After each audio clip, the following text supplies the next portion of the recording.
Good evening and welcome to the Same Old Arsenal podcast. We've got a special one for you tonight, guys. We are doing a special on the Netflix documentary, The Last Dance. I have some fantastic guests with me. First of all, I brought my best friend over, finally got him on a podcast. He's a basketball coach and a football coach, and his name is Dan Tite. Dan Tite, how are you, mate? Yeah, all good, cheers, Potsy. Good to be on. Good, mate. It's good to get you on as well. And you're over in Germany, mate, which is, we won't go into that, but you're all safe and well, which is good. That's it, yeah, all good, all good. Good man. Also joining me tonight, special guest is who has been on before, Mr. Manny Riz. Manny, how you doing, bro? Yeah, not bad, bro. Not bad. I'm happy to be on the podcast finally. It's been a few months.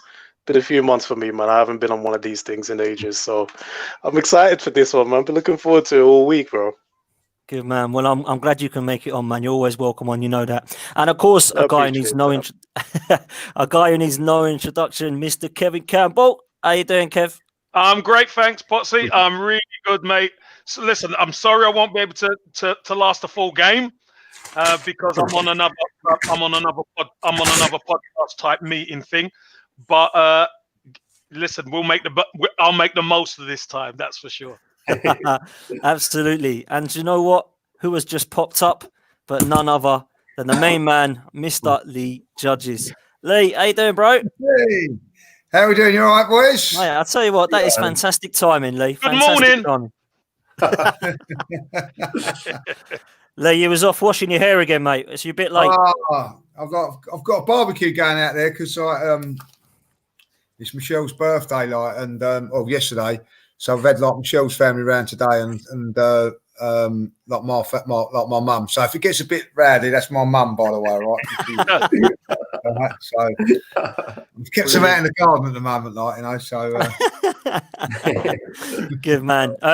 Wish Michelle happy birthday, mate. From us. Yeah, I will do. Happy birthday, Michelle. Happy birthday, Michelle.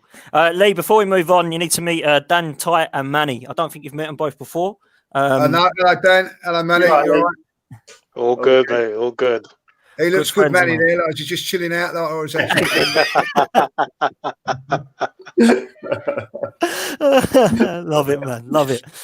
Listen, boys, this is a special tonight because we are going to be talking about the Last Dance documentary and how it relates to mentality of sport in football and how it can relate to Arsenal. I'm going to let Manny have the floor because Manny gave me a call, must have been a couple of weeks ago now, and he said to me, listen, Potsy, you've got to watch The Last Dance on Netflix. And I said, listen, man, basketball is not my thing.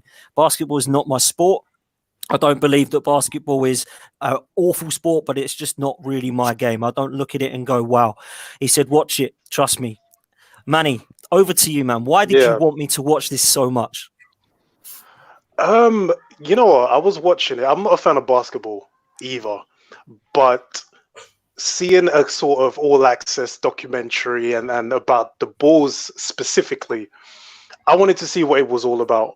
So as I'm watching it, as I'm going through the episodes, I'm just picking at the similarities between the Bulls team and between the great Arsenal teams in the 90s and the early 2000s. So just the parallels that I kept on seeing, just the trifecta that they had, Michael Jordan, Pippen and Rodman. And Michael Jordan for me was Thierry Henry at his pump, right? Then you had Scottie Pippen, who was his number two, his provider. That's Bergkamp, right? And then you have Dennis Rodman, who was the eccentric but very defensively knowledgeable, to the point where his eccentric behavior for me was almost a pass for how great he was on the court. And you can model him behind Tony Adams, Vieira, a mixture of Martin Keown, all rolled into one to make Dennis Rodman. So there was just clear parallels and clear similarities between Arsenal and the Bulls that you had to see for yourself. And I'm glad that you did, mate. Yeah, and you know what? I loved every second of it. And it was just so good for me, the way that you kind of teed it up for me, because you didn't say what you've just said there to me. You just said you just got to watch it and look at some of the similarities. And I'm glad they did. Kev, I'm going to come to you because everyone on this panel has obviously seen The Last Dance. And what you've got behind you on your canvas is very fitting for this podcast, mate. Talk to me about it for yourself, because obviously you were a big fan of Michael Jordan. And just picking up from what Manny had said there, did you see some similarities in terms of characters? You've been in a dressing room with people that you can relate to. So what did you make of it? Yeah, I think what Manny mentioned was pretty right, but obviously my era was kind of before that, and you look at the team camaraderie. Obviously, there's more players in a football team, but the certain characters in that early balls as well. Because don't forget, before Rodman and all those got together, they were successful with Horace Grant. When Yep. Rodman wasn't there, Right. so That's right. you've got Scottie Pippen and Horace Grant were recruited. Don't forget, Chicago with Michael Jordan, they couldn't get past Detroit. And Detroit would have been so-called Liverpool. Liverpool were the dominant team. And, George Graham's now manager and they can't get by. And then all of a sudden, you start to make a few moves. He gets rid of the likes of a Kenny Sansom and a Viv Anderson and all these guys who shared in that 87 League Cup win, and then you take it forward, and then you actually introduce even more youth. Maybe not your household names like Steve Kerrs and your Bill Wenningtons and all these guys, but it's the collective that matters most, and it's getting over the line in '89. You look at the players. Alan Smith scored 23 goals in that team. Unsung heroes were like Kevin Richardson, Michael Thomas coming up with important goals, and the three guard dogs at the back. He played a 5-3-2 system, and you had David O'Leary starting the game, which nobody thought David O'Leary would start the game, but David O'Leary had the experience, didn't he? Bold and Adams there. Obviously, Adams was the leader, but it was a learning curve, and as soon as they got over that hill in '89, that changed Arsenal Football Club because the foundations were in. And it's similar to what Manny said. As soon as Michael Jordan got over that line, the rest was history. It was just a spiral of winning and winning and winning because they know how to do it now. And that's what happened with Arsenal. Yeah, man, I'm loving the fact that you're backing this up, because for me, I just thought Arsenal the whole way through it. Lee, I know that you watched it, mate, and you've done a lot of Netflix, Judges. Jesus, you've done a lot of Netflix, mate. I'll say what, like, changing the subject. What's your White Lines on Netflix? That is one hell of a series. If you haven't, I'm going to start that. Brilliant. You know what I mean? So yeah, I'm a big Netflix fan at the moment. But like, listen, Kevin's always loved his NBA. I honestly can't see what's in it. It's like, one end to the other, but more of an American football fan. But I watched it and absolutely loved it. And the poignant things, Kevin said one poignant thing in it about the winning mentality. I think that Arsenal had that when 87 come along. I think that's why that was such a big thing for Arsenal and all that there. But also, which was very pivotal to me, was that they broke it up very, very quickly, successfully. Like after the '98 one, they broke it up. Never the same. Very, very similar to Arsenal in 2004 when we won the the Invincibles, and that Invincibles side to me was broken up too quickly, so quickly. Why, I don't understand that one. And even with the balls thing, watching that through that series, powers to be were getting involved and stopping it. You know what I mean? And you think to yourself, God, these guys deserved another go at it to see what they could do in '99, but it wasn't for whatever it was. And I think also another point in I as much as I love Michael Jordan in that, a couple of things about Michael Jordan, so driven, and whatever. But Pippen to me was like, very much like Arsenal, underpaid. You know what I mean? Like this superstar player, but like Arsenal, being shoved on the old wages. You know what I mean? So you could see the parallels of it all. Like, this is a superstar player that was, didn't feel that he was getting what he deserved, and when you look at it, he probably wasn't.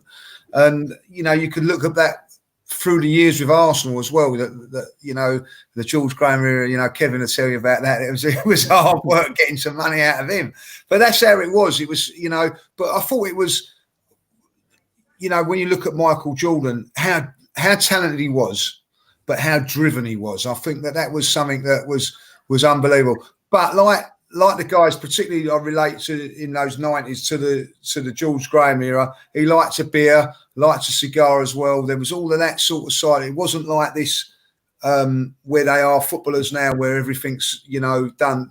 There was guys, you know, liked his bit of golf, like, you know, like having, and I thought that was fantastic to see that these driven players, as driven as he was, that after a game he'd have a beer and a cigar. I think that was very poignant in the thing that through during the times that in the George Graham era, Arsenal played hard, but they also they enjoyed hard as well. Partied hard as well. Lee, don't forget, love the gamble as well. We love the They bet. loved the gamble as well. Yes, there was that side to it. And look at Arsenal's players through the times, you know, that were like that as well. That, you know, so I certainly relate it to Arsenal quite a bit, you know. And I don't know about you guys, but watching it, as soon as the episode finished, I started watching that about 10 o'clock when everything was sort of going down, and then like watch a couple of episodes. By 1 o'clock, I'm thinking I've got to go.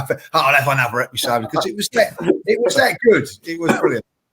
It was superb, absolutely, and I can certainly relate to the way that they got broken up for me, because that was so true with the Invincibles. I kind of really wanted to see him go and get number 7, but the powers to be didn't allow it. Dan, I'm going to come to you on this one, because one person that I believe should have got more credit within that documentary was the coach Phil Jackson, and I know that that's someone that you have studied as you are a basketball coach. I'm going to just let you have the floor, mate, and talk a bit about Phil Jackson and how good he was, because for me, I don't think that it come across as well as it should have, because he was phenomenal. I think straight off the bat, I think with Phil Jackson, I think it's everything about him, starting with his, you know, with the championships he's won, the teams he's built. I don't think there's really an argument that can be made against him really being the best coach across any sport. Realistically, I think if he's not number one, he's definitely up there. You know, and he really is that good, I think, and I really it comes across to me in the documentary that, you know, how his philosophy is all about the team, all about, you know, not the individual, all about being selfless. And it is, I know just from a little bit of a backstory about him that he isn't really comfortable being the center of attention. So this could be a reason he wasn't on camera too much during the talking himself or anything like that. I know he lives by sort of what he preaches, as it were. You know, he wants to build a team. So I know he always sort of used to say to his players that, or act in front of his players, they need to find their own way. You know, he's not going to tell them his way, because that defeats the object of what he's trying to do and build a team. You know, why is his voice more important than the others? So I think that does come through to me within the documentary. I mean, it doesn't just stop at the balls for Phil Jackson as well, obviously. I mean, going on to the Lakers as well, it was another three-peat, as it was so nicely called, at the Lakers as well. And I think I'm right in saying that he had a year out between the Bulls and the Lakers, and obviously it was the lockout season and all that sort of thing. But really, he done his three-peat again, so he's back-to-back three-peats, as it were, with two different teams. Which, I mean, I don't even know how you begin. I'm sure, obviously, Kevin, you'll obviously you appreciate a lot more than us lot sitting here. But to win one is hard. To win two, you know, is next to impossible. I don't know how you win 6. You know. Well, it's not only 6. It's, as you quite rightly said, he done it with the Lakers, then with Shaq and Kobe. Yeah, this is you know. Yeah. So it's 9. It's 9 in what is it? 12 years. Yeah, nine titles in 12 years. I don't care whatever sport it is. That is phenomenal, isn't it? And especially the way the playoffs operate in the NBA. I mean, I love them. They're not the system for everybody. I mean, I do love an FA Cup final. It all comes down to one day, I do love that. But I mean, to play, best of 7, or as it initially was in the NBA, the first couple of rounds, best of 5, the best team wins. The best team wins in that system. You can turn up and have a blinding day. Your goalkeeper can have the day of their life in an FA Cup final, and you nick it 1-0, much like we did to Man United that time on penalties. But you can do that in an FA Cup final. That doesn't happen in the NBA. That I truly believe each year in the NBA, give or take, maybe the best team wins because of the system that's there. You can't argue when a team wins in the NBA. You just can't argue with it. If they've won 4 of 7 games or whatever, they're better than the other team. It's as simple as that. It's as simple as that. It might be fine margins, but fine margins over 4 games, over 7 games, you're the better team. But yeah, sorry. So I don't think he necessarily comes across as getting as much credit as he deserves. I do agree with you in that, but I just think it almost speaks for itself with Phil Jackson. I think what speaks for itself here is Aaron. Good evening to you, Aaron. He's won 6 with the Bulls, 5 with the Lakers, and 2 as a player with the Knicks. That says it all, really, to me. And I would not have known that without Aaron putting up there now. So, which I think is it says it that how great he was in the documentary, but probably everybody was going on about Jordan and the others as opposed to him. And I thought he was fantastic for me. Dan, just staying with you quick because I know you're kind of basketball and football, whereas I'm not going to lie, I am all about football. What kind of similarities do you have between the two sports? Not in terms of the actual physical sport, but perhaps the mental side of it. What similarities do you have coaching both sports? It's a good question. I mean, I think I did play football to a decent level, and I was a goalkeeper. I think the hardest thing for me going between football and especially being a goalkeeper and basketball is actually you have to learn that it's okay for the other team to score in basketball. The game, it's just part of the game. Whereas in football, obviously, I knew being a goalkeeper, if I didn't let them score, we don't lose. That sort of mentality I could go into football games with. Basketball, it's very much you have to ride the curves in the game, the little ebbs and highs and lows of the game. Don't get too disheartened if you go 10, 12, 14 points behind. The game isn't over. The game just isn't over because you can put that run together as well. And I think it's just keeping that belief as a player playing basketball as well as a coach. It's keeping that belief in the players when the score does look a little bit,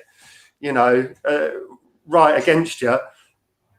It very often isn't. You just need to refocus. You just need to get on. I mean, I do just sort of making a link back to Phil Jackson because something that I try to do as well as from a coaching point of view, which I know he does. It's all about the decision making of the players, and you can't hold their hand out there on the court. They have to make decisions. They have to go through tough times together, and they have to work it out. And I know a lot of in basketball, it's sort of an unwritten rule. If you go on a sort of 6, if the other team goes sort of a 6 to 8 point run against you, as a coach, really you should be calling a timeout just to stop the game, stop the flow, get yourself get points readdressed and get going again. But I know Jackson often doesn't, because he wants to put his players into those situations where they've got to figure it out, because long term it makes them stronger, and it gets their decision making much better. So that's the sort of the mentality for me, coming from playing as a goalkeeper to sort of playing and coaching as a player. The main ones are you've got to understand that the other team score. It still kills me every time it goes in, which I think is why I'm more defensively minded than offense on basketball. The thing I love more though in basketball is obviously that the pace for me is amazing. The pace of the game is amazing in basketball, and I always have. Whenever I play, it doesn't matter my fitness level. Whenever I play, I have the first minute the first minute, I'm absolutely breathing out my arse because it's just sprinting. There's no running. It's just sprinting, you know. But after that minute, your body adapts and you're in the game. But you are just sprinting and jumping, and it's such fun to play because of that sort of physicality of it. It's such good fun to play because of the physicality of it, and the pace is amazing. I mean, it's definitely more of a spectator sport than football. That's for sure. You know, I've had plenty of parents of children tell me that before. Dan, would you agree on this one? Because just from that question about basketball and football, I understand exactly what you say. In basketball, teams are going to score. But I think the best teams in basketball defend well. Yeah. And the best teams in football have to defend well. See, do you understand what I mean? So that there's a mentality. I know Phil Jackson, you know, let the players get on with it, but in his teams, he had fantastic defenders who had that mentality to lock people down. I think Michael Jordan won, you know, Defensive Player of the Year a few times as well. Scottie Pippen was an excellent defender, etc. So, you know, I know the game's a bit different, 5 against 11, but there still has to be that mentality to defend. You don't. Yeah, I think I forget the exact quote, but it's something like offense wins games, defense wins championships. Yeah, you know, that's right. And that is true. It is 100%. If you've got to be able to. You've got to want to defend. Yeah. I think we all know that as Arsenal fans. Exactly. And I was thinking that, do you know what Steve Bold said? If you don't concede a goal, you don't lose a game once, didn't he? And Steve Bold was absolutely right there. But Manny, I'm going to come to you on this one because Phil Jackson, just going on to him coaching the players, with Dennis Rodman. Dennis Rodman was a lovable rogue, right? And he, for me, was my favourite just because I just couldn't stop laughing at the guy. But actually, he was top draw when it comes to defending. Probably, they reckon, one of the best ever that's played the game. I had so much respect for Phil Jackson there, just letting him be him, because he knows that if he lets him be him, he'll show up on the pitch. And that, for me, was a great piece of management, technical ability as far as I'm concerned. Yeah, I mean, because he knew what you get with Dennis Rodman. You knew that you would get that eccentric behavior. He knew that I'm going to go to Vegas and I'm going to party for 5-6 days, but when I come back, you are going to need me. I think the most telling bit with Rodman is when he sat there and he explained what it is to defend. And they're showing clips of his eagerness to get to that ball. He will do whatever it takes to get to that ball. So it's impossible not to respect that. His behavior outside of the court was just who he is. He has to be that way in order for you to get the monster that you had on the court. So I loved Dennis Rodman. I wish they showed more of him apart from that episode, because I love what he brought. I loved, his.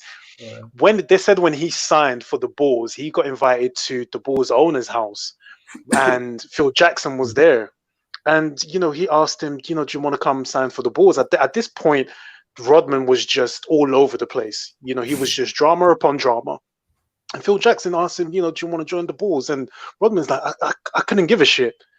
That's who he is, and the fact that Phil Jackson understood who he was, got the absolute monster you got on the court. It was beautiful.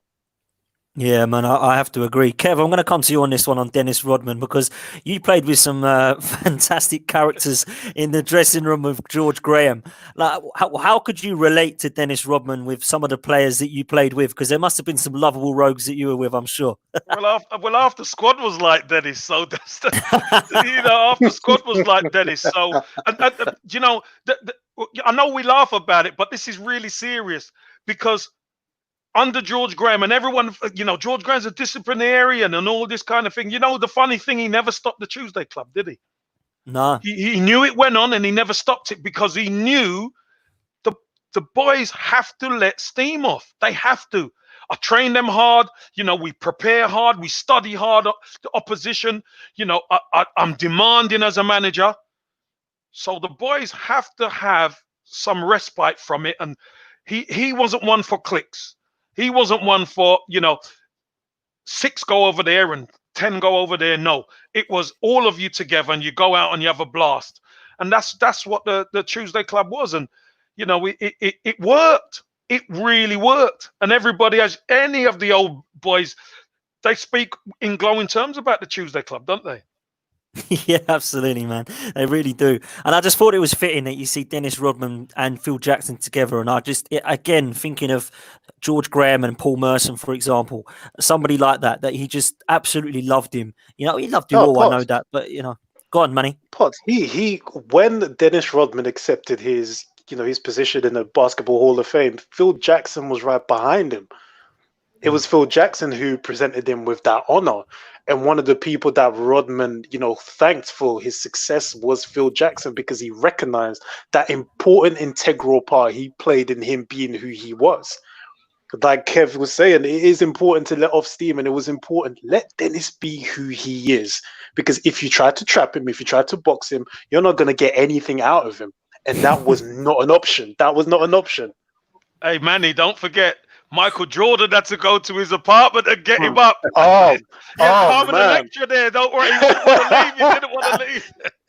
What was it? What was it that he did? He messed up in a game or something. Dennis messed up, and he came to Michael Jordan's room, and that never happened. Didn't say anything to him. Just said, can I have a cigar? And that was just enough for him to go, yeah, you know what? I messed up.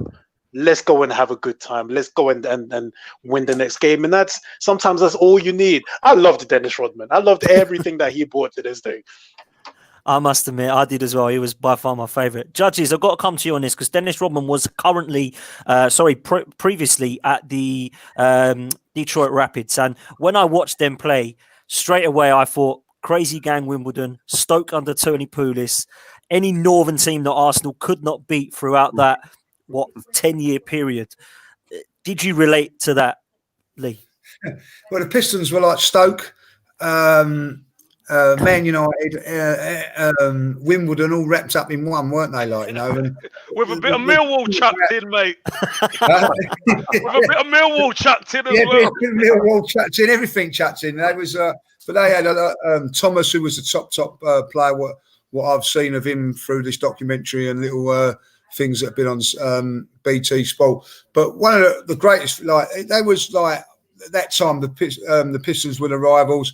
What happened was that Dennis Rodman went to the Bulls, a bit like Sol Campbell being taken away from that team to the Arsenal. So I relate to that a little bit there. But also with Dennis Rodman, I have to say this, he was, and good managers do this, you know what I mean? Like Alex Ferguson used to give that little bit of extra, little bit of leeway to Eric Cantona. Just let him be that little free spirit. Let him get away with things. You if you listen to what Lee Sharp says and things like that, he was the golden child. He could get away with everything, Eric. Rodman was a little bit like that. This is in the middle of a playoffs. He's walked off and gone to Vegas for 5 days. And normal managers would be going absolutely mad about it. But that, the coach just seemed to just let it go. He just said, let's let him be, let him have his little bit of time back. When he comes back, he's going to be good. Superb managementship in my eyes. And then, George Graham done that with Paul Merson, give a little bit to Ian Wright, when perhaps they shouldn't do. And also, Russell mentioned it in the chat a little while ago, which is made changes at the right time. You know what I mean? As I said, like got rid of Malone, brings in Rodman, George Graham. And I remember. I saw this, Russ. This is a great comment actually about Lukic with Seaman, and it looked as a betrayal. Some fans, it proved a masterstroke, small but significant improvement. Why don't we do this anymore? Too loyal to ordinary. So true there. Lukic was a great goalkeeper and went and bought Seaman, and everyone was like, why? Because he was better. Exactly. I remember when John Lukic, because John Lukic was a good goalkeeper. He wasn't a great goalkeeper, but he'd never done anything wrong. We just won the league. We brought in David Seaman. A lot of fans weren't happy about that. But what it showed was that George Graham was wanting to have the very, very best, and little things like that changed and all that there. And the great thing, I think, one thing about, if you look at the Pistons when they was great as well, when you look at the Bulls, because that was what it was. So, yes, they had their superstars like like obviously Pippen and obviously like Jordan. But they had a couple of guys, the little fella who Jordan had a fight with. That they had those guys. Steve Kerr. Yeah. You know, you have to have those players in your squad, and if you don't have them in your squad, you're not gonna. Doesn't matter how many superstars if you had all superstars, you're not going to win things. And if you look back at Arsenal, that great team in '89, they had the likes of, you know, as we said, Kevin Richardson. You look back into the. I think, you know, going back. I watched a documentary today about Martin Keown. It's absolutely fascinating. You know, unsung hero to you know, Tony Adams gets all the glory, which rightly so. But if it wasn't for him, what he'd done, Arsenal would never have been the same. You know, you have to have those guys that are prepared to do all the dirty work for you. And I think with the Bulls, I know it's only 5 players, but they were prepared. You know, even Pippen, as good as he was prepared to go under the radar, if you like, to Jordan. And I think that has to be. It's such an achievement that, you know, it has to be recognised of what an achievement that is. And you know, I'm going to be honest. I'm going to be really honest. I think if I was an NBA star, an NBA fan, should I say, I would have liked to have supported the Detroit Pistons. I think they had that little bit of nastiness about them. You know what I mean? And were prepared to go on the borderline of thuggery to get a result and everything like that, you know. So, you know, and we've all seen those teams through the years of football as well, like the dirty Leeds United. I think you'd probably relate the Pistons to the Leeds United of their time. But great team, probably don't get the recognition they deserve because they was a little bit nasty. But, you know, I thought they was a good side. But Rodman, to me, was the one that typified what I also think is a very, very important thing is that when they got Rodman, that as much as they didn't like him because of the Pistons connection, they all took to him because they knew that they was going to be successful with him. You know, even Jordan accepted that and accepted. Michael Jordan, by the way, was outstanding and whatever, but he still accepted the little flaws that Rodman was about because he knew what he brought to the table. So it was a great thing for team chemistry as well. Like, you know, and as Kevin said, you know, like with the Tuesday Club, that was allowed to go on because that kept things going for not probably in the end, but at that time it was right for the boys to be able to do that. Yeah. And listen, it's legendary now. Everybody talks about that years and years later, and so brilliant. Absolutely. Kev, I'm going to bring you in because I know you've got to go soon. But Scottie Pippen, I just want to quickly pick up on him because I know you've got to shoot. Scottie Pippen, Michael Jordan said straight away, he's the best player I played with. Thierry Henry said Dennis Bergkamp was the best player he played with. I could relate personally to that because I just looked and I thought that is what it was. Dennis Bergkamp made Thierry Henry better, and Michael Jordan knew that he had somebody in Scottie Pippen that he could make better. Can you relate to that? Because obviously you've played 2 up front. You know what I mean? You've had strike partners over the years. Yeah, look, I think obviously football maybe sometimes is a different dynamic, but when you play as a striker, as a 2, you're supposed to be a foil for your partner. So if you're going to go deep, you're supposed to be making your partner better, and your partner's supposed to be making you better. That's the partnership. Now, I mean, Dennis Bergkamp was incredible. He was an incredible player. And Dennis Bergkamp obviously was at Arsenal before Thierry Henry. And when Thierry Henry came in, Thierry Henry didn't hit the ground running straight away, did he? No. But over time, Thierry Henry started to understand his power, his ability, and who he was playing with. I think that helped Thierry Henry to be the type of player that he was because all he needed to do was make the move. Dennis Bergkamp will find him. You know, that makes a massive difference. Ian Wright, I still think Ian Wright's got to be in there with a shout. Just in his finishing, the way he came in from Crystal Palace and hit the ground running. But that was more of a collective. Everybody kind of, you know, helped Ian Wright do what he done. But Thierry Henry's right. You know, Dennis Bergkamp was incredible. But Scottie Pippen, Michael Jordan had tried to win without that foil. But as soon as Pippen came, you know, they went through some pain. And then once they got over the line, that was it. That's the reason why they won 2 3-peats. You know, it's incredible. It's an incredible story when you really look back at it, how they came together and stuff. Brilliant. Yeah, outstanding, unbelievable. Manny, I'm going to come to you and then to Dan, because I know with you, Manny, you were straight away. You said to me, Scottie Pippen, so similar to Dennis Bergkamp. Why did you make that assumption, Manny? Well, apart from him being completely introverted, it was just it's the role that he played, the assister. You know, that important cog. If you remove him, the powers of Michael Jordan don't sprinkle as much, right? Scottie Pippen didn't mind being, second fiddle to Michael Jordan. Just like Bergkamp, it was a case of, I'm going to drop a little bit deeper here.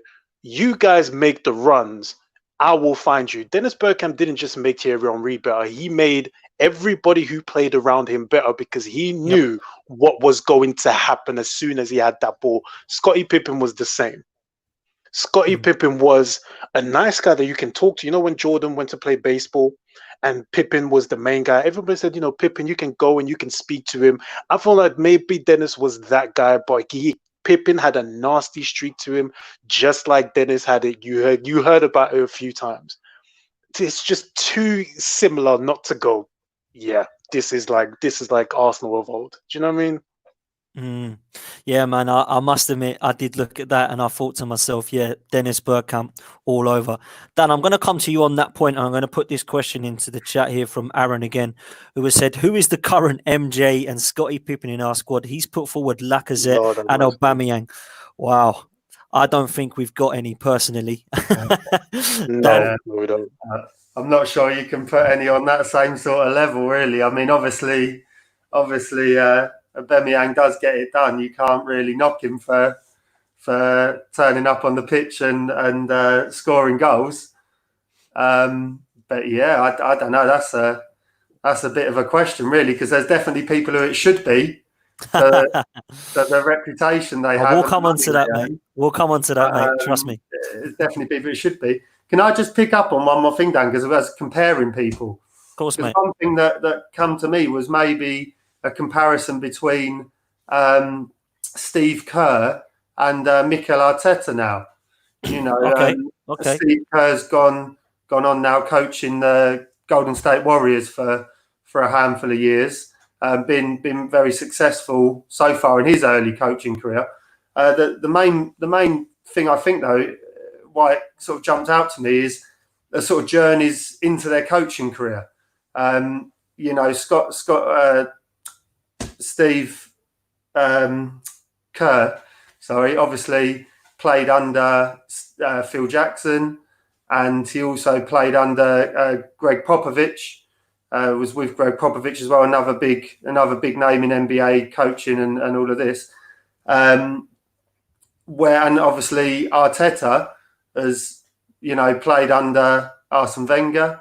He's learned his trade even more under Pep Guardiola, and now he's taken the step into coaching himself as well. It wasn't something. Good point. It wasn't something that they both done immediately after finishing playing. And I just thought that's something that's maybe making comparisons between. And obviously, if you know a bit about what Steve Kerr has done as a coach so far, I'd be very excited if Arteta could get anywhere near that sort of level with us. So that was one thing that came out to me, as well as obviously the good comparisons already made. Yeah, I totally agree with you.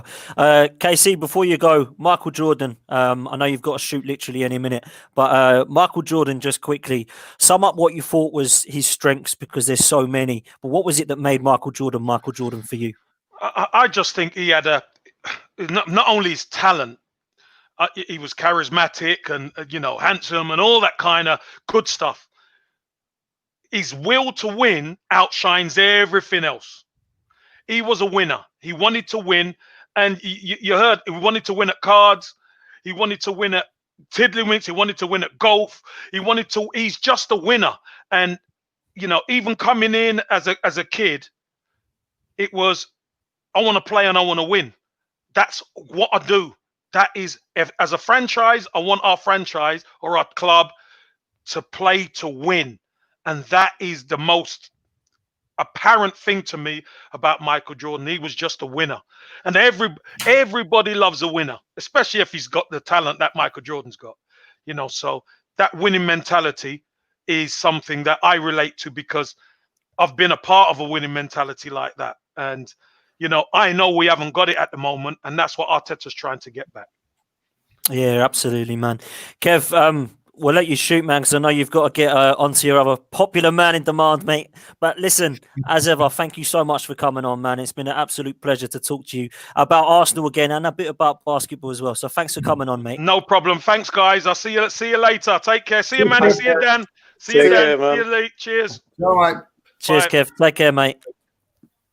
Kevin Campbell there, absolute legend, and thank him once again for coming on. Lee, got to talk to you about Michael Jordan, the main man. We've obviously brought some of the other players up. Kev says he's a winner there, but for me, it was just the amount of kind of spirit that he had within the dressing room. He wasn't afraid to grab players and say, this is how we win. He wasn't afraid to go up to anybody, no matter what your name was, and give you stick if you weren't playing well. And I thought that was very telling with, and I can't remember for the life of me, remember his first name. Was it Scott Burrell, was it? Who he was kind of pretty much bullying and just kind of picking on, but I just wasn't reacting. He was just basically saying to him, listen, man, if you're going to drop the ball, I'm going to give you shit. And that for me was a Martin Keown, Patrick Vieira, Tony Adams thing that was just like, listen, you play for the Arsenal and we're out there to win, and you need to know that. Yeah, I thought at times he was a little bit ruthless, if I'll be honest, and I thought maybe over the top. And I'm looking at it because you've got to see it from my standpoint. I just know Michael Jordan more for his trainers and things like that. You know, I've never really watched the basketball, but after watching, you could see what a great player he was. But I thought, you know, he was bordering on being a bully at times, like, you know what I mean? But what was pointing about it was that everybody afterwards, and to this day, Scottie Pippen will turn around and say, he's the best, he's this and he's that, you know, it was a pleasure to play with him. These guys, you know, that Scott Burrell was actually saying, like, no, I respect him and all that. And the players like, can't we think of his name now, who was the bald-headed guy who's one of his best mates now. Paxson, was it? No. Charles Barkley, one of his best mates. Oh, you know, Barkley, sorry, yeah. Him right, bit like loads of times. But how popular he is and was after that. Yes, of course, there's a couple of guys that don't like him, like from the Pistons and whatever. We'll get that. But, you know, like Rodman, you know, this sort of person, you know, knew when he'd gone over the line that he had to go and see Michael just to say, even though he didn't say sorry, but just to, you know, smoke a cigar and whatever. There was this awe about this man that done that. And, you know, you think to yourself, right, well, if he can do these sort of things, you know, like punch one of the younger, like the smallest guy on the thing, and you'll get the respect from him afterwards. The guy has got something, you know what I mean? Like, and that's why they call him the GOAT, you know, and so, and there were times when I was thinking, oh, do I really like Michael Jordan? You know what I mean? There was a part of the documentary when I'm thinking, do you know what? I don't know if I quite like him, you know. Then all of a sudden it flipped and you think, yeah, you know what I mean? Like, I do like him, and you know, like the story. I've been following up little stories afterwards. You know, the pressure that he was under as a person, wherever he went. You know, he couldn't just go into a bar or couldn't go into the supermarket. All of those pressures were there, and he was still doing what he was doing. But the one thing that I think was more admirable than anything else is, and I think this is where I think that Michael Jordan is the main man for me, is that. You can question Thierry Henry, you can question a lot of big players that when it really mattered, they don't perform, or like cup final. Like Thierry Henry never scored in a cup final, for instance. You know, when it come to the big games, when it mattered, this man stepped up. Not once, not twice, every single time. Even when they lost games, he was still averaging 40, 50, 60 points in games or whatever. He never had I know it was only a documentary. He never had a bad game, did he? Did he ever have a bad game? It never looked like it. You know what I mean? It was just sublime. Even when he was being bullied a little bit in games, he still done something in the game and you thought, wow, look what he does. And that backflip when he comes up and how he does that, I don't know. You know what I mean? Outstanding. It's, you know, memorising. And I think another point I have to say was that, which was fantastic, he was getting bullied by the Pistons. So what's he do? He goes and makes himself bigger and stronger and still comes back. You know, just things like that. You know, like if you're the very, very best and you're still looking at ways to make yourself even better. That's some sort of mentality that you've got to have. Yeah. So not only is that he's got the physique, the mentality, he's got the game. He's just had the whole package, and I think even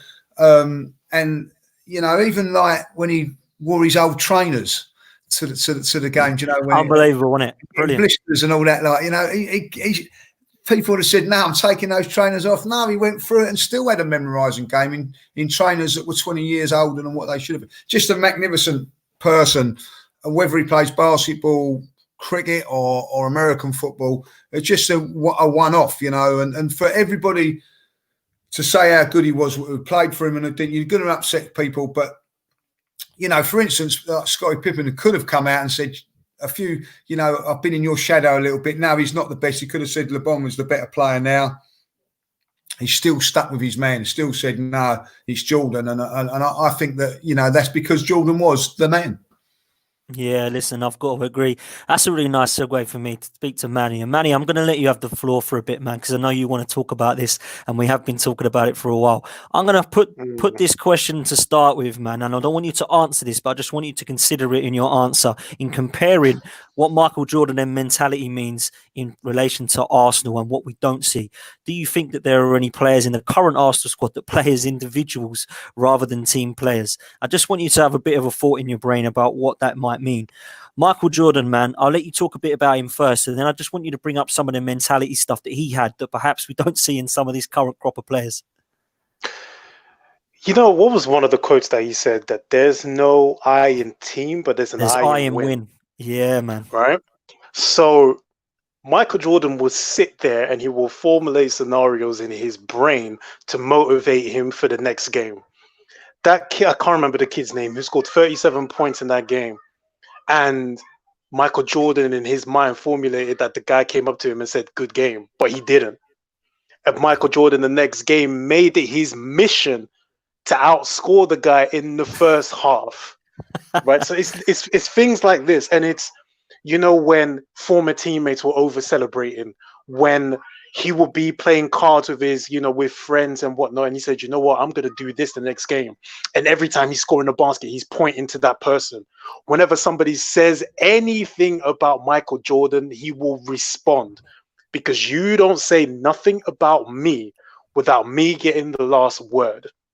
And how can you possibly hate that? And it was the fact that if you are going to be around me, if you're going to be in my team, I'm going to put pressure on you. I'm going to poke you. I'm going to drag you. I'm going to do all of these things. I'm going to put pressure on you because of the pressures that I go through myself. So I'm going to make you great. What was the question again, Dan? No, it's cool, man. That's great what you put there about Michael Jordan, because I'm totally with you in terms of his mentality. Go on. I want to compare it to what we have now. Yeah, that's what I want you to do, man. what we have now is a set of players where winning is not the main priority. Where for Michael Jordan, it didn't matter how many trainers he had. It didn't matter how many, commercials he was in. He was shooting a film and he was training after 12 hours of shooting just to get his body back in shape to go again in basketball. There is not one player in modern football in the Arsenal squad that will do that. We have players in our squad, and it's been said, when you have Bellerin coming out and saying that, Alexis Sanchez wanted to win too much, that irks me. That bothers me, because I believe in football, winning should be number one. When you retire, what are people going to remember you for? Are they going to remember you for winning, or are they going to remember you for being a decent player? That's the difference here between the Michael Jordans and what we have now. We have players who are okay being mediocre. We have players I saw an interview with Aling Song, and he said, I left Arsenal to go to Barcelona for money. I knew I wasn't going to play enough. I knew I wasn't going to play games, but I was okay making money. That bothers me. That bothers me, that making money is more important than you winning. We have way too much of that. In the Arsenal squad right now, there is nobody whose first priority is to win.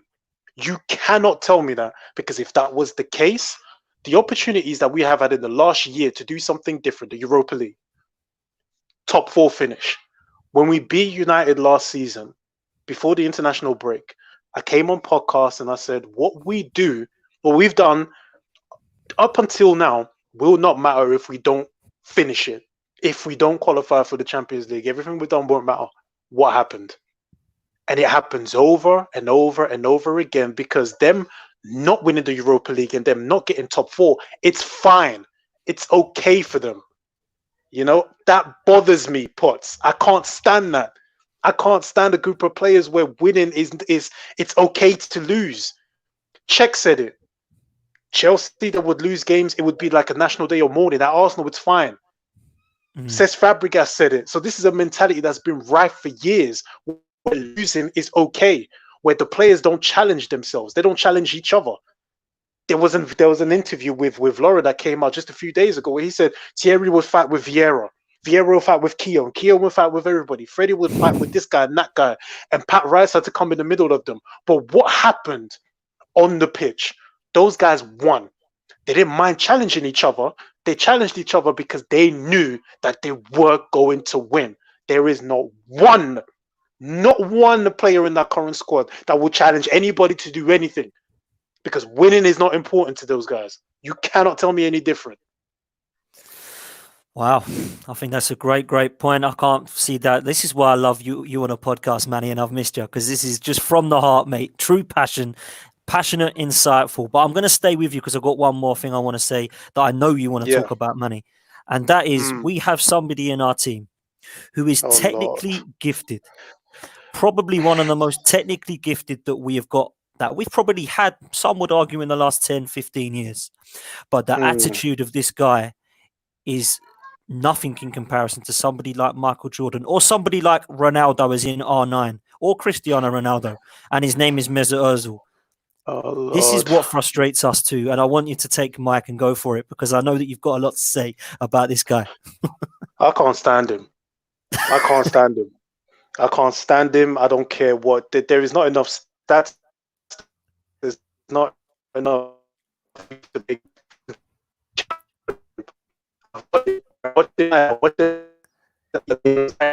And I was in the exec box. It was great up there, by the way. It was superb up there. They treat you like royalty up there, man. Yeah, Lee Mesut Judges knows Özil was all on about my that. side of the pitch. Have we lost him? You're all As soon as you start Mesut Özil, people come. I reckon people are on like, Manny, I think in, your signal's gone, man. Your signal's gone. Manny, can you hear us, mate? Yeah, I can hear you. Can you hear me? Yeah, we can now. You're back. You completely went off. All we heard was you were in the exec box, and that was all we heard. Yeah, it was the Brighton game. You know, the one we lost at the Emirates. Yeah, Mesut Özil was on my side of the pitch, and I made it my business to watch him. Let me see what this guy is all about. Nothing. Mesut Özil is weak mentally. He is all ability. Mentality, he's got nothing. When we compare him to the things that was said about Michael Jordan, he will respond. Some of the things that have been said about Mesut Özil, you know, what happened after, you know, the Germany World Cup, things that were being said about him from his teammates and from the Bayern chairman or whatever, that would make anybody mad. That would make anybody want to respond. Mesut Özil proved every single one of his doubters right over and over and over again. All he is ability. That's all he is.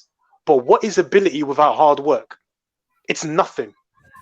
It takes nothing to go after the man that's 5 yards away from you and pressure him. I've seen him lose the ball and show no sort of intensity to go and get it back.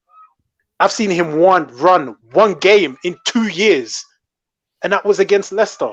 And every time he would do these things, I'd be like, Mesut, do it again. Prove me wrong. Do it again. And it would never happen. So I can't keep talking about this dude, man. I can't stand him. I can't stand him because of what he is. He personifies everything that is wrong with modern football. You have that God-given talent, right? Technical ability on maybe Zidane's level, but a mentality so weak, you wouldn't even find it in the depths of the conference, mate. Cannot stand the guy. Man, I think you make some good points. God, Lee. That all this people what had said him in Germany would make him like that. That's what different. Anybody criticised Michael Jordan, you know, he would use it as a yardstick to motivate himself and all that. Mesut Ozil has not done that, like, you know what I mean? So that's a brilliant point. It is a great point. And do you know what it brings up? It's not just Mesut Ozil mentality. It's the mentality that we've had at Arsenal for the last 10, 15 years. It's the mentality that fans have had when they slate Ashley Cole, Robin van Persie, Alexis Sanchez, Cesc Fabregas for leaving. Why? Because they wanted to go and win. They sat there and said, do you know what? We've got a lack of ambition in this club. I'm not fancying it. I'll stay for a couple more years and I'll see what I'm seeing. And what did they see? Would you blame Ashley Cole? The way he left, I don't agree with it. But do you blame Ashley Cole when he looks and says, do I want to go and play with John Terry and Frank Lampard? Or do I want to go and stay here and play with Philip Senderos and Denilson? Who are we to sit there and say that is the wrong decision to go and play with John Terry and Frank Lampard, who are winners? Then we have Philip Senderos, Denilson, Jovino, Shamak and Bentner. Is he really going to sit there and go, I like the way this club's going forward. I'll stay put here. No. Are we really that foolish? Potts, you're forgetting one thing that Ashley Cole said. He said it wasn't even that he was being underpaid, but it was the fact that Arsenal were getting rid of the personalities and the winners that we had at the club. That bothered him, right? So it's bad enough that you're paying me 40k, but you're leaving me with players that aren't even on my level. So I'm going to go over here to Chelsea. I'm going to be with players that can match my mentality. And you cannot hate on Ashley Cole and say he's gone for money. Look at what he won. Tell me that Ashley Cole was not deserving of being paid what he deserved to be paid, considering what he done for the club. Best left back in the world. Yeah. You know, Dan, pick up on that point, because I know that me and you have gone through it. We've been at Highbury together. We've been in the Emirates together, and we've seen the change and maybe the lack of ambition. And what we've seen in this Last Dance documentary for me is the amount of quality that we've seen mentally. And that for me is where we've been weak the last 10, 15 years. That needs to change at this club if we want to win something, in my opinion. Would you agree? 100%. 100%. I don't think anyone couldn't. And exactly agreeing with Manny there. It's the coming out and saying Sanchez wanted to win too much. I mean, it just blows your mind. It just blows your mind. How can you want to win too much in the Premier League? At Arsenal, we don't win enough. It's you know, you talk, obviously, you listed a couple of names there that were in my mind, Ashley Cole, Van Persie. I mean, but Alexis Sanchez, I mean, this guy could not have done more to try and drag everybody up to his level. Yep. He could not have done any more than he did. And he chose to go. And we've got to live with that because he chose to go. You know, again, no one... You know, with Ashley Cole, with Van Persie, no one leaves on good terms, because you, as fans, you don't want to see those players go, because you know how good they are, you know the mental, you can see it. But obviously, if no one else, if other people not necessarily don't see it within the club, but don't want to recognise it with money or don't want to recognise it with whatever, I mean, we let Sanchez go. I mean, we paid the wrong person, didn't we? In all honesty. Oh, 100%. Between Ozil and Sanchez, we picked the wrong person to give 350 grand a week, didn't we? 100%. You know, and I'm not man is completely right. You know, he's all ability. But you know how I feel with Ozil. But it's 100% right. He is all ability. Sanchez was of equal, if not more, ability, and he had the mindset, and we chose the wrong person to go with, and we decided to build a team around Özil with a weak mentality, then build a team around Sanchez, who would have just bloody got people on board, or they could go, because we would have paid Sanchez the money, and like we can't get rid of Özil, we wouldn't be getting rid of Sanchez, and we wouldn't want Absolutely. to. It'd still be dragging us through every game. Man, I'm totally 100% with you. Guys, we're going to stop for our NHS clap for the very, very last time. Apparently, it's the last one tonight. We are literally at 8 o'clock now. So thank you to the NHS.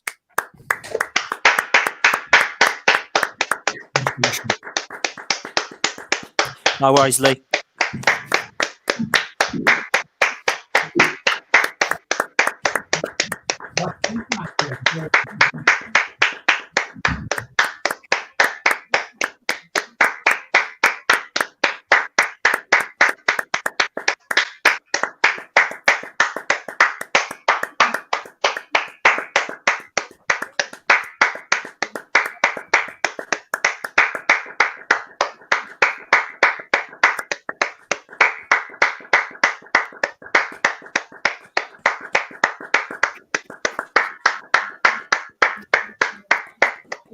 Well deserved, man. Absolutely.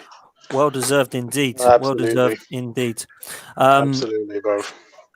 We've lost Lee for a minute. Don't know if he's. I reckon he's going to come and come back, and I think he's gone out to collab with his missus for the birthday bless. So we'll continue it. Here he is. He's back.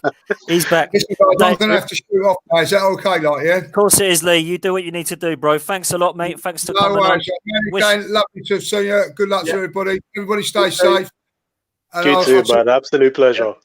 No worries. Take care. Okay, Wish Michelle happy birthday, Lee. Wish Michelle happy birthday. Cheers. Cheers, boys. enjoy. See you later, Lee. Take care.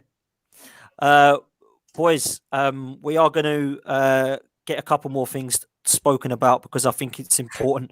For me, the powers that be, Jerry Krause, at the documentary. Was he a David Dean or was he a Ivan Gazidis Manny? Oh, he was definitely Ivan Gazidis. Definitely Gazidis, man. The guy was a weasel. He was a weasel from the get-go.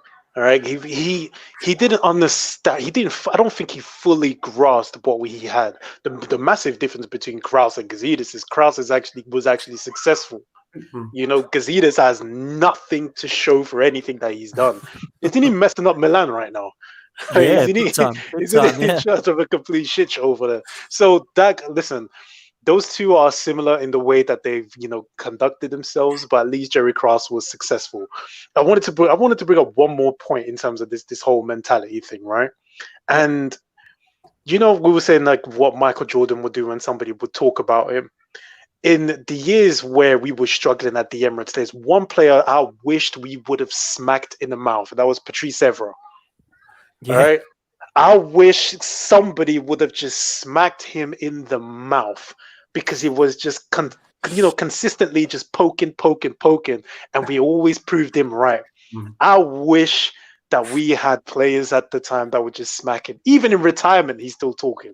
I just wanted to bring that up. Yeah, I think it's a great shout, man, to be fair. But listen, Jerry Krause broke the players up. Phil Jackson had gone, Dennis Rodman had gone, Scottie Pippen had gone or been traded, whatever they call that. And obviously Jordan had gone as well. And they just broke up. And everybody, I think, watching that documentary felt like me and said, no, they could have gone for 7. They could have gone for 7. And Dan, I'm going to ask you this because Arsenal's Invincibles in 004. For me, when we moved to the Emirates, they pretty much all split up overnight. We had Thierry Henry left, who was pretty much already Barcelona bound, but he had one season in the Emirates. Jens Lehmann, for whatever unknown reason, was taken out of the team and Almunia was preferred to him going forward. You had Kolo Touré and Gilberto Silva left and a young Cesc Fabregas and Robin van Persie. Now, for me, that was just too many leaders all gone at once. You had Bergkamp retire, Vieira had left, and there was a huge decline when Vieira had left and never been replaced. Sol Campbell had gone, Ashley Cole we spoke about, Robert Pires had gone, Reyes had gone. You had players like Wiltord and Kanu, Parla, Edu, Keown. These players had all gone so soon within a dressing room that's just completely different and full of youngsters with no experience and no mentality now. So is that a similarity there for the Bulls breaking up and Arsenal breaking up? And more importantly, what have we won since the Bulls and Arsenal? Well, yeah, that's it. It's obviously only a couple of FA Cups for us, and it's absolutely nothing really for the Chicago Bulls. But yeah, I mean, we've got the breaking up of the Arsenal team. I mean, the main difference I think here is there's obviously a lot of similarities. The main difference being obviously Phil Jackson went as well. Arsene Wenger stayed. And as you mentioned with some of the names you said earlier, I mean, up until his last sort of couple of years there, Arsene Wenger was in the top 4 with these teams, with these groups of players who had absolutely no right to be in the top 4. absolutely no right to be in the top four. I mean, you'd be sick if we were sitting outside the top four these days, like we are, and a team, with the types of players that we had then were above us, you'd be spitting even more feathers than we already are. We had no right getting in the top four for those seasons, which showed that obviously the mentality that Wenger brought and what the club and the players brought into, that was Wenger was still able to tap into that in the players. The players were nowhere near the quality, and they've not been replaced. Most of the players from that time have not been replaced. I mean, 2 years ago, we've now got a goalkeeper who you can call reliable and decent. He's not David Seaman, he's not Jens Lehmann, but he is Leno is absolutely fine in our goal. We can now actually turn our attention, you'd hope, towards different areas in the team, whereas it was always a goalkeeper needed as well for a very long time. But I think that's the main difference. Similarities, yeah, like you say, there's plenty. The speed in which it was done. I mean, Jerry Krause and Jerry Reinstein there, they signed their own death warrants, really, didn't they, when they announced at the beginning of the season that was going to be the last one. I mean, you can't the mentality of that team, of Phil Jackson, of Michael Jordan, of Scottie Pippen. I know Jordan said at the end that if they would have offered them all 1-year contracts, they would have come back. I think that's easy to say now. I don't think that's reality. I really don't think that's reality. I think that's something easy to say 20 years on. But, it's saying that franchises win championships, not the players. I mean, it just couldn't be further from the truth. And obviously, Chicago Bulls have done nothing since. They've done nothing. If franchises win championships, why haven't they? Why didn't Krause and Reinstein get another team together that were capable? Great shout. It's always the players. It's always the players. It's very, coaches do what they do. Coaches do what they do, and they've got to make decisions, and they've got to look after the team and look after the values of the team and put it across. But the players have got to go out and perform. The players have got to buy into it. The players have got to want to be there, want to put their bodies through what they've got to do, want to put their minds through what they've got to do in order to win. And it comes back to a lot like what Manny was saying earlier. The win. Where are these players that want to win? Where are these players? Why are we walking? Why are we walking off the pitch after losing to Brighton? Why are we not fighting? I don't know. True. They're weak. You know what? It's the only way, if you really want, fans like myself to believe that we are heading in the right direction, the first thing you really do is you disband this team as quickly as you disbanded the Invincibles, if not quicker. Yeah, because that loser mentality is ingrained in every single one of them. Yeah. You cannot. I don't care how many World Cups Mustafi and Özil have won. Because that's not for Arsenal, is it? No. They haven't done absolutely nothing for Arsenal, so it doesn't matter to me what they won for Germany. For me, you disband this group here, because even with Arteta, who seems to be a bit different, you cannot teach these players here how to be winners. You grab the ones that you can, the ones that are still fresh, and you mold them into trying to be winners. The ones that are, 28 plus, the Mustafis, the Xhakas, Kolasinaks, all of those guys, the Ozils, you get rid of them because they're not going to be any better. They are not interested in winning, and you hone the energy of those hungry young players who want to play for Arsenal Football Club. Disband the crap, start over, and maybe I'll start believing we're heading in the right direction. And this is the thing about this whole season malarkey, and I don't want to go into that because that's a whole different story. But when it comes to 2021 and 2022, we have got a whole list of players of this current crop, this current seniors players that are not good enough for Arsenal, that are either out of contract or need to be sold because they've got 1 year left. And I cannot wait for 2021. I am not going to miss the likes of Kolasinac, Mustafi, Socrates, Luiz, Xhaka, Özil, I've had enough of these 6-7 players that are supposed to be our seniors. Yeah. And you know what's the most ridiculous thing about it? And I've spoken to Manny about this, and I know I've spoken to you about it, Dan. The last few weeks without football, who have been on the front pages of all the papers and in all the news for breaking lockdown? Our senior team, our senior players. The Granit Xhaka, who's supposed to be a captain and a leader and a great player around the dressing room. Lacazette goes and gets his car washed. Luis goes for a walk in the park with his friends. Pepe goes and plays football in the park. These are senior players. These aren't youngsters. Yeah.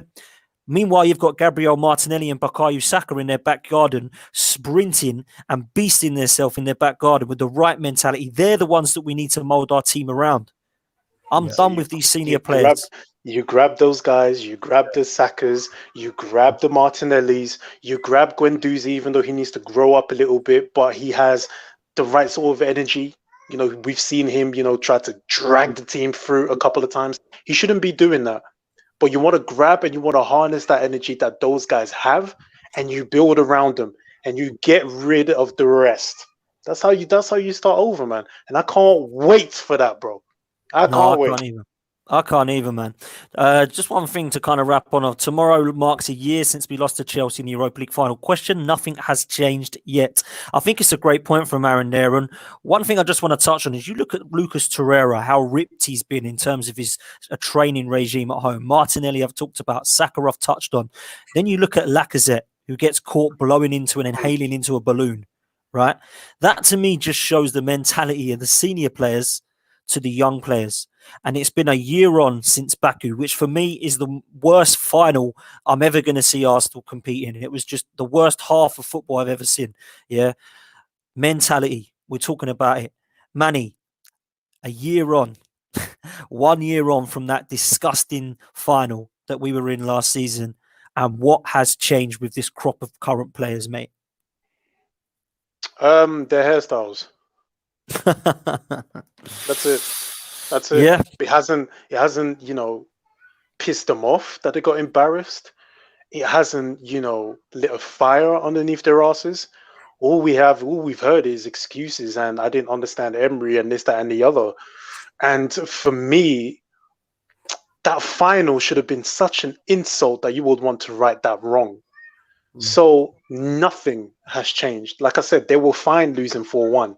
It was okay to them. And that's the problem that I have. Nothing has changed. That's the problem. Another problem is nobody wants these losers. They're on high wages and they suck. So nobody wants them. And that's you add to the problem that you can't get rid of them, So Baku was painful, bro. Baku was so painful. My hopes were so high, because of what we did to Chelsea in the January. And to go out the way we did in that second half, and we didn't do too bad in the first half. Just, let me know everything I need to know about this crop of players. So when certain players start playing well and people start praising them, for me, I think about, hold on, when it really mattered, you let us down. So there's no way I'm backing you anymore. The only time I will back you is when you're going out the door, mate. That's it. Yeah, man. So true. So true. Two more things to touch on. Dan, I'm going to let you have the platform here, and I don't mean to put you on the spot and spring this on you, but last time I wanted to get you on a podcast, I wanted to talk to you about this 5 captains thing, man, because the reason I bring it up is you do it in basketball. Is that right? It's something that when I was coaching along with my dad, coaching National League team, we tried out. We tried it out. It worked for us. It worked for our group of players. I don't think it worked for all groups of players. After seeing it been done. I mean, the thing I like about it is it shares that responsibility, and it don't put everything on one person's shoulders, and it makes other people take responsibility for certain things, and it sort of. It's something that can spread around the team, and then it's exactly what did happen for us. We ended up with a young team, 5 leaders basically. Yeah, they were all stepping up come the second half of the season, and and they were there for each other, and they knew their roles and they knew their jobs and they knew what was required. that don't come just through magically having 5 captains and saying get on with it. There's obviously more to it than that, but it worked. It worked for us. Obviously, that's basketball and it's not football, and obviously it's a very different approach to the usual one captain. When you have a Tony Adams or you have a Steven Gerrard or you have a John Terry, you don't need 5 captains because that's all you need. They live the club, they breathe the club, they make sure everybody knows exactly that they know what it's all about. But obviously we unfortunately haven't had that at Arsenal for since Adams and Vieira, Keown, these sort of players who really understood what it was to play for Arsenal.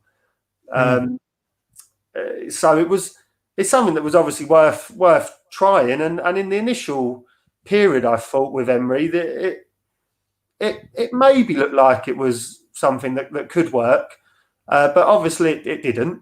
But this speaks more to what we've been touching on, the mentality. You can't have Özil as a captain just because he's good. Just because he's technically gifted. No one's gonna. If Ozil's going to show you how to, Ozil's going to show you how to talk to you about spotting a pass, looking for these runs, you're going to be all ears to him. If he's going to talk to you what to do when your back's up against the wall, you're going to switch off. It's double fast. You don't want to hear that from him. If the error opens his mouth to you about anything, you listen.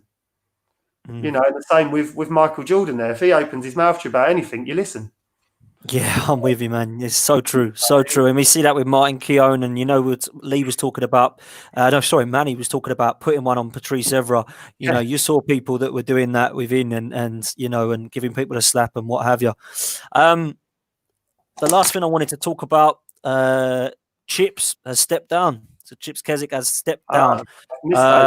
So that's one of the dinosaurs down. We have 2 or 3 more that need to follow. Manny, I'm going to let you finish up on this because me and you have had very vocal chats about our board and how they need refreshing. So go for it, mate. Bro, it's an understatement. I mean, when I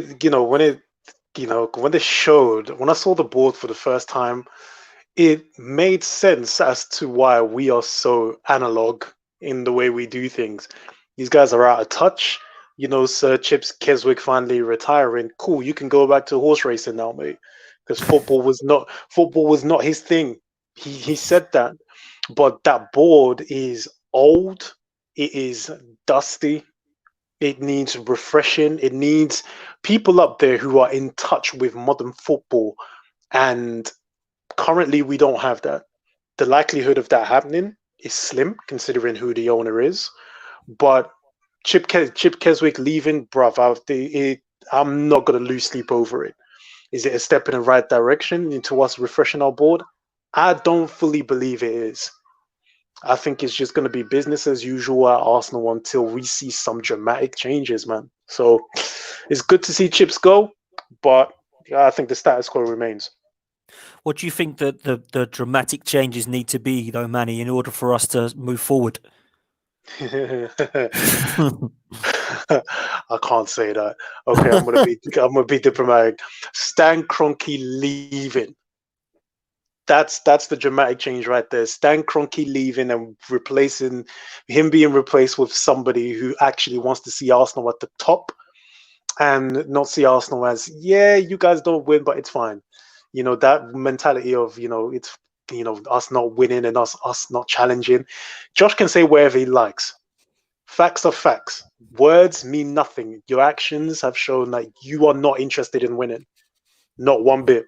So until the Kroenkes and the nasty fingers get out of this great club, only then will we truly start to move forward, mate. I think it's a great shout. And do you know what? People have said, Dan, that it's not just Kroenke. It is not just Stan Kroenke. It's not just the Kroenkes. It's the recruitment. It's the board. Do you know what? Yeah, I have some with that. I can say that recruitment has been piss poor for the last 15 years when you're buying Mustafi instead of Van Dijk and Xhaka instead of Kante. But when it comes to leadership, is Kroenke not the one at the top? So does he not have to take that also to blame? The buck has always got to stop with the person at the top at the end of the day, in the really real sense. But he just don't care, does he? He just don't have nothing to do with the club. So it doesn't really stop with him because he probably don't even know it's happening. That's exactly my point. I said this the other week. I'm not so sure that, call him Silent Stan. I'm not so sure that he's even bothered or knows what's going on. Yeah. He doesn't go to games. No one seems to tell him what's going on. It's left with his son, who's clearly told us to be excited, but I don't quite know what we're supposed to be excited about. And then you look at the recruitment and how poor that's been, and yet nothing's being done about it. And we're seeing again, Dan, Dennis Suarez, Lichtsteiner, David Luiz. Yeah, David Luiz was an £8 million signing that hasn't even been able to make a year because of COVID. And he's on 100 grand a week. And now we're being told he might have to leave. Yeah. So we haven't even got 2 years out of him. Yeah. This recruitment has just been so poor and it's still not changing.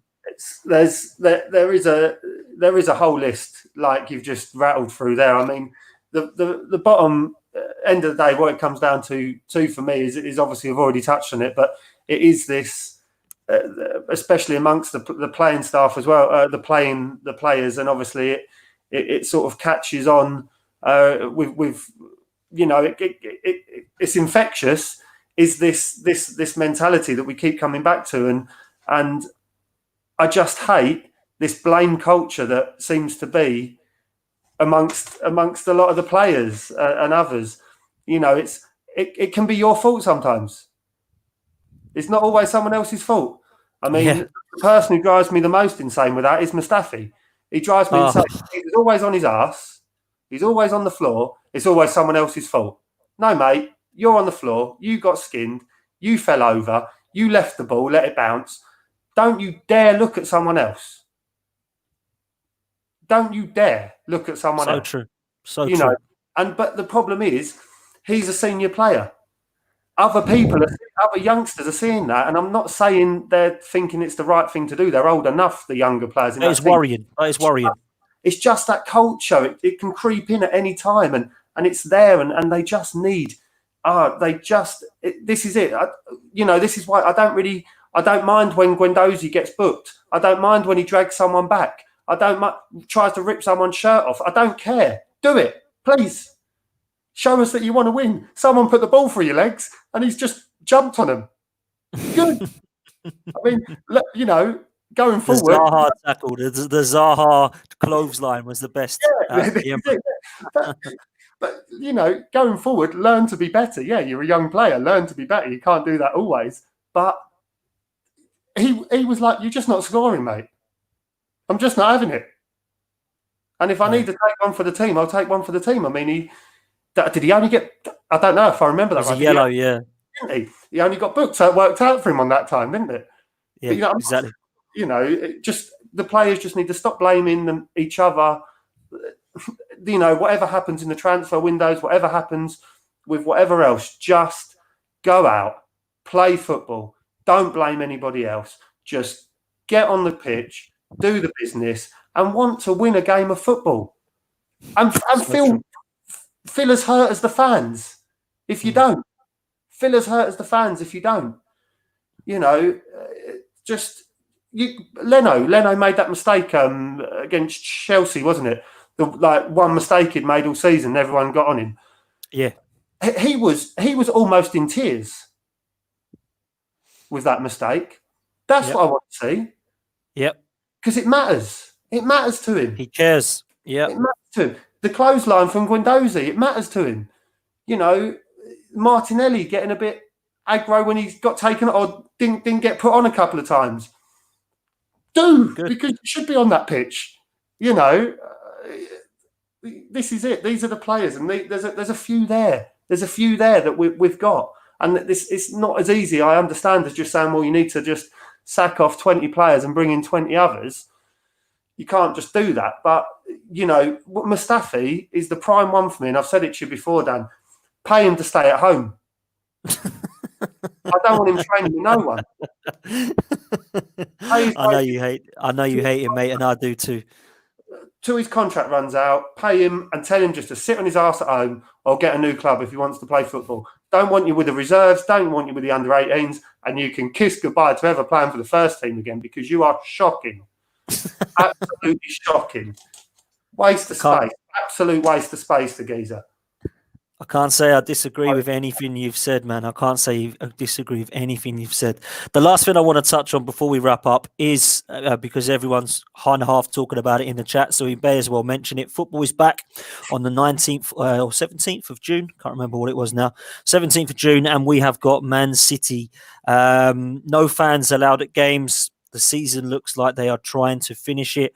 I may regret doing this, but Manny, a couple of sentences from you on the rest of the season now that football is back and Arsenal is back. Don't expect me to be getting pissed off over friendlies, mate, because that's exactly what this is. Just a bunch of friendlies. Football is not football without fans. That's all I'm going to say about it, mate. No, I'm totally with you, bro, and I'm all there with you. I've been watching the Germany. Well, I haven't actually. I watched the German game last weekend when it first came up, when it was Dortmund against, was it Schalke? Schalke. Yeah, Dortmund played really well, but it was dead.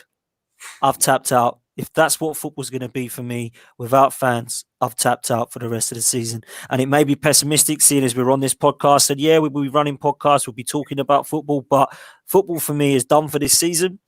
Until I can step foot into a ground, home or away, that is when we will see football back. Football without fans is crazy. In Germany, Dan, I know you're over in Germany at the moment. They're talking about sound coming through the tannoids to make fans noise chants. They're talking about cardboard cutout on seats. This stuff to me is madness. Football should not be football without fans. I would not watch an England under-19s game friendly. Why would I watch this? Dan, what do you make of it before we wrap up? Yeah, no, you're both right. You know, football isn't anywhere near what it should be without the fans being in the stadium. You really notice that when I flick the telly on here and watch some of the games. It's you notice that. I mean, obviously the skill levels are getting back up. The 3 games in now, the third game definitely much better than the first game. But yeah, it's apart from being able to hear some of the communication that goes on the pitch, which is pretty fun every now and again. Yeah, it's just there's no atmosphere. It is dead, and obviously, like you say, yeah, you can only really compare it to pre-season games, which are just taking place, and that's not really any fun for anyone. There's going to be winners and losers of leagues at the end of the day in the Premier League, and people are going to get relegated and all of this. But yeah, there's not going to be. It's almost going to feel like it hasn't happened, isn't it? I think, to be honest. It seems that way to me, but it is back, and Arsenal will be playing against Man City on the 17th, so we will be watching and we shall see what pans out for the season. Boys, we have come to an end. It's been an absolute pleasure. I've really enjoyed this episode. I've wanted to do it for a while. Me and Manny have had a chat about getting a podcast together about The Last Dance and some of the similarities in football, and I hope that we've done that for Arsenal fans and got that across. Dan, thank you very much for joining us, mate. It's been a pleasure, mate. I hope you've enjoyed it. Yeah, it's been absolutely brilliant, mate. Good first podcast. It was, man. It was great, and there's a great insight. Dan, how do people follow you if they want to on any social media or talk to you about your Clacton Cannons basketball team? I don't know if you want to give that a little bit of a promo while we're here. Oh, God, well, I don't even know what. I know you've got your username up there. I don't really know what usernames I've got, but obviously I've got Instagram and Facebook, and Cannons basketballs across Instagram, Facebook, Twitter. So yeah, that'd be brilliant. Keep up with us if you're interested in a bit of basketball. There's enough that goes on our page there as well. Great stuff. Clacton Cannons basketball. Please go and follow it if you are into basketball. Listening this, if not, please go and follow Dan Tite on Facebook and Instagram. Manny Riz, we did it, bro. We did it. We did a podcast on The Last Dance and Arsenal. Did you enjoy it, mate? I feel a lot better, man. I feel a lot better. I tell you, it's been a while, man. It's been a good 2-3 months since I've been on the podcast, man. So it's good, man. It's good to be back. Man, we enjoyed it, and thank you for being yourself and as passionate, as insightful as you are. It's been a pleasure, man. I've really enjoyed it, and we'd love to get you back on soon, Manny. So you're always welcome on, bro. You know that. I appreciate you, man, and thank you for having me, bro. Top man. Thank you to everyone tonight in the chat room. Thank you for everyone for sticking with us. I hope you enjoyed it. I hope it wasn't too much of football or too much of basketball. I hope you got a nice combination of both. Football is going to be back in the next few weeks, guys. So we will be doing some more podcasts and hopefully we can talk about some more football content for you. Thank you for everyone who did clap at 8 o'clock for the NHS. And thank you for all your support on Same Old Arsenal. We will be back next week. Lee Judges is doing a quiz, people. Lee Judges is doing an Arsenal quiz next week. I am actually going to be taking part in that quiz finally instead of hosting one, so I get a chance to test my Arsenal knowledge out. So those who are willing to watch that next week, please look out for us on Twitter. Please come and follow myself at DanArsenal87 on Twitter, or if you want to follow the podcast, then please follow us at Same Old AFC in capitals on Twitter, and we will see you next time. Up the Arsenal.